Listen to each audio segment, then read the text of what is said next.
Nongaladuna Bemasu magi tawfam thokpa mathau tawjari. Ahingbina Bema isa thoibu hawatkrabo.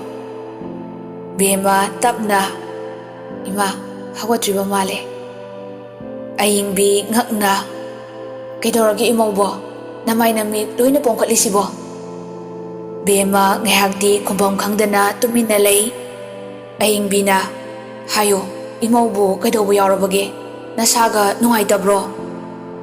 Bema tapna Ima ay kisu tawdiye. Nini mathanta lehawbaduda ngayhak ninigi wakhalda kaplure.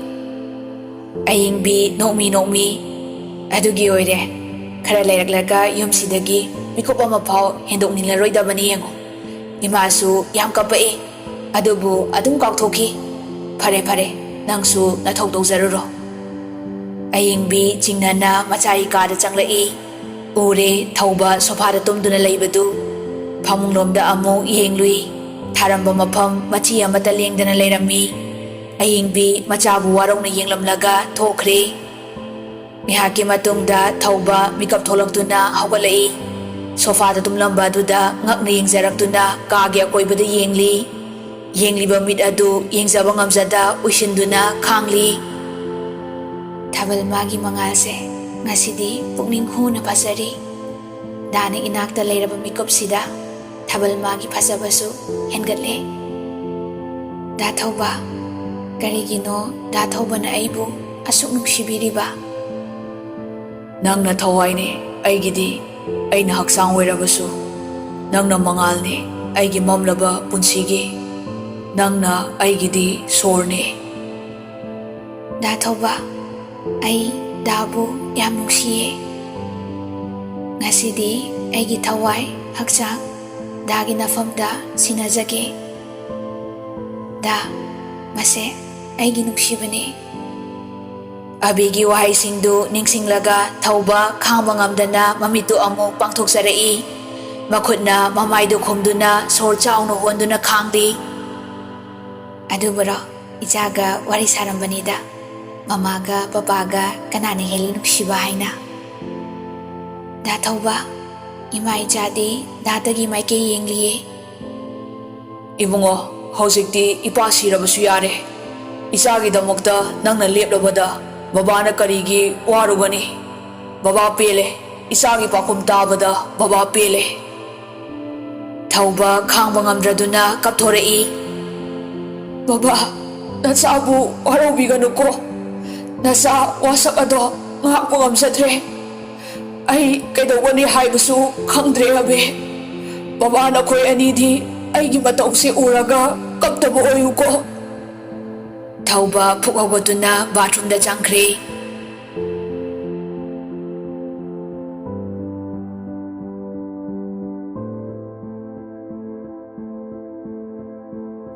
Somdasu bema awaba kayadu losinjaduna minamba minok noktuna lenjari. Ngihaki matungda thauba hospital chatpagi thoklai. Ahingbi ngakna Icha thoi kaidano. Thaubana Mama hospital da natana kadai da busa tori bagi. Ahingbina nati nangbu angang masaraba ngarang taluhonglaga mina kay khandorige. Thauba sauna ay luhonge anawa mayamdudi hana yenglurano moina thokpale sanu sinatro mama na hiding libase. Ahingbi khon kalapna anaba singdu yenguna haiba natene atai doctor singsu leiridana angang asina karibu khankidorige. Thauba khangba ngamda sauna amu kari ehenba pamlibage mamana luhongba haido ai luhongledana masigi makha taba ai apamani masida mamana kari suhaidabana pumnamakki afaba ogani. Adu hairamlaga sauna thokre. Ngangnariba sing adu bema marumdagi lona tari. Ahingbina kada changkhraba matung tumina thoksaraktuna kapjari. Asuwaba polum Mawising na chalabi kanana kangam laroy da batsayna. Ngasina ikog takda tanggalaba. Bema nong takda yung kajaduna tamoy gi awaba kangzari. Mapuroy ba na jatkiba may kayado ningamdana amu iyengzari. Ay nagkarisoy kiba yawan ano may tsakase ipam na bibiri ba.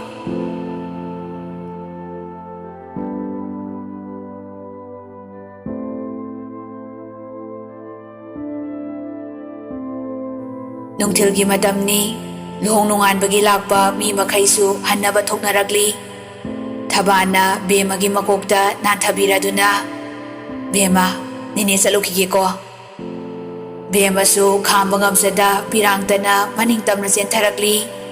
Thabana, Isadi nakok phaba chiktana pumnamakki minungsitana yomduna hingba oyuko. Bemana, aibu asengbasi nini da hairasirane. Aina madu hairaga nini amu aigidamakta waba haibado oiragani. Wafamse ai nini dagi lotlage. Machinda murum sonjaraduna mapidu taithokli. Nene ai leitre haiduna nene chaba matam naidaba tawbigano. Nene su kapiganu ko. Thabana, nene kapnaroi. Bemada paisa khara piduna, si paisalo. Bemana, nene yarani piramdano nene pukro. Thabana, tahoidi ngasi nene na piramliba asidagi hena changlakpa chapu thana yawba oirasanu nene na mangol piribani. Asumna thaba hoisu chatkraba matung Bema chairibasingdu loisilli. Ayingbisu Bemagi manakta changlaktuna Bemabu phamanli. Bemana, Ima, kari leirabage? Ayingbina, nang imabu warobro. Bema ngakna, Ima, karigi imabu warogadoribano. Ayingbina, Ima pumnamak khangle. Maugisingda chalabi mawa mana pamjabadi mahaki mapuroibagi miding makhada mahakpu luna tawbiba adubuni adubu aigi isa thoidi. Ayingbi wa makha taba ngamda chakna tuminna lei. Bemasu taragliba mapidu taithoksaduna, Ima henjinna khanbigano pumnama aikhoigi laibakta tamlambani. Ayingbi nungaitana adubu Bemana, Ima aigidamakta karisu wabigano. Masu nongmadi soidana gyan tajarakani. Masida magisu mara leite. Mana abebu kayagi matik nungsijaba. Tasengna nacha kalaksay Ima. Hajabagi wani mamitagi mapi sinthabadi lepsaba naide. Thamoida wazarabasu maithongda mamonoktuna. Ima, namaudi piklingaidagi Ima ipa anigi minungsi phangjaraktrabini. Ima, aina pamjabadi aigi mangjakhiba Ima babagi minungsido adu khakta pamjaye Ima. Ayingbi Bemagi wahaidu tasaraga Bemabu mathada chena konsinbiri. Bema, nangbu Ima oina phangjaba ayakse kayada laibak phakrabano. Nahakdi isorna imungsigi awabase uraga thabirakpani. Bemasu manembu konjaduna khangba ngamda kapsarai.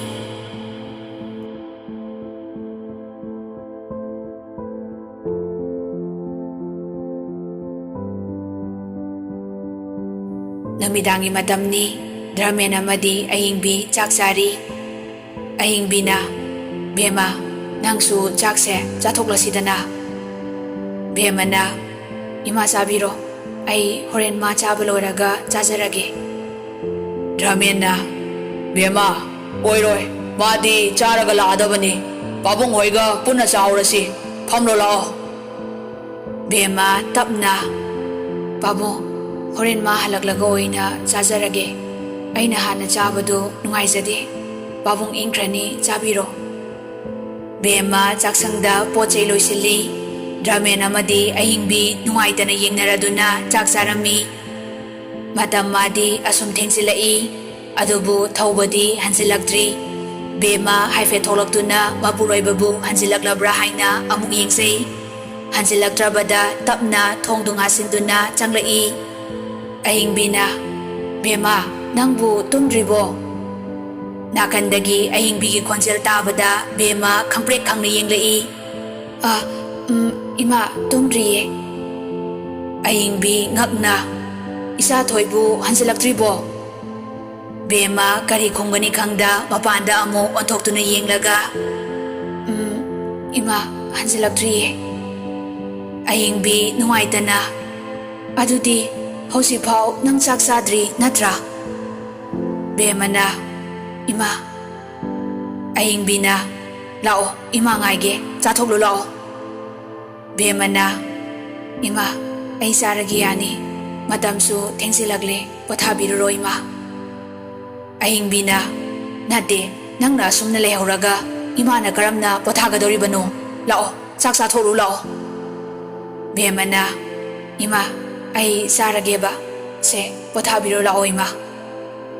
Ayingbi mamaubu nungsini yenglaga Bema Bemana seba ima.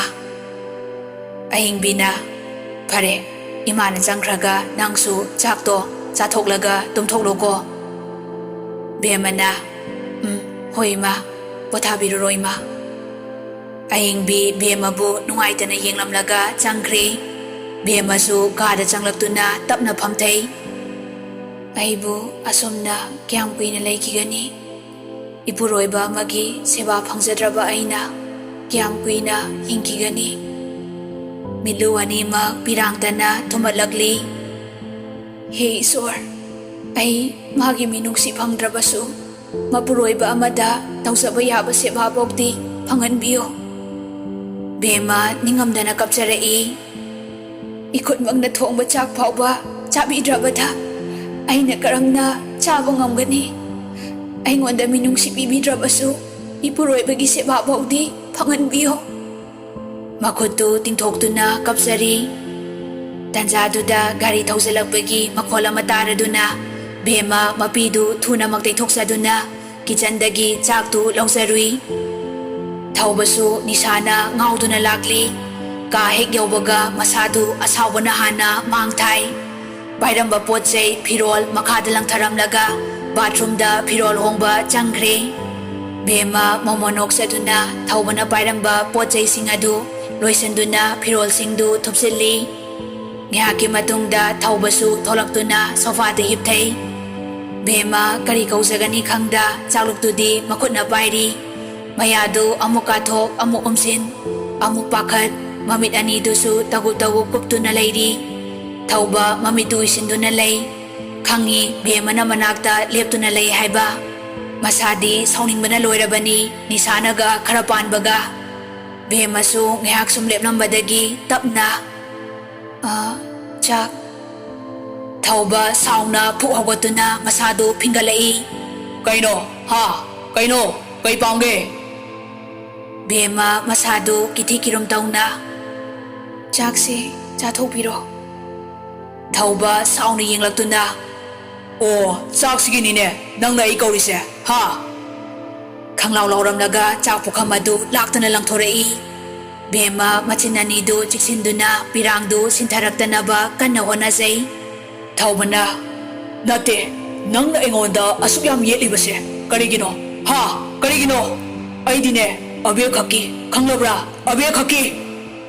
Sauba henmankibana Bemada khut thage tawi. Bema mamitu isinjaduna khangli. Thauba thangalamba khuttu thadaduna. Aigine haibada mama masadugi thawai asinatana kanasu leite. Ima ipa phau khanglabra ha aingonda yetke khalaba napunsido thuple khango. Sauna kadudagi thokre. Thauba hek thokibaga mamitu pangsarakduna Thaubagi maike yengzaduna sinthasari pirang. Leimaida tariba chaksingdu amuk yengzari. Bema makhada tapna phamtaraktuna chaksingdu khonjari. Thamoi manadi khangmangamda khonjel thokna kapjaraki. Nene nene. Makhutna khonjariba chaktu mayada hokhiba khangaude. Yosinjabadi ngamda umduna kapjari. Thaubasu mathakta kakhalai. Khangmangamdana sauna khonjel thokna lauri. Abe dabu kaido haibano ha dabu kaido haibano. Makoktu kanna paisinjaduna kablai. Nang nataba kanagi sakta mama phau uningdi. Abe dayam ware. Thauba leimaidudi yengduna phamthaki.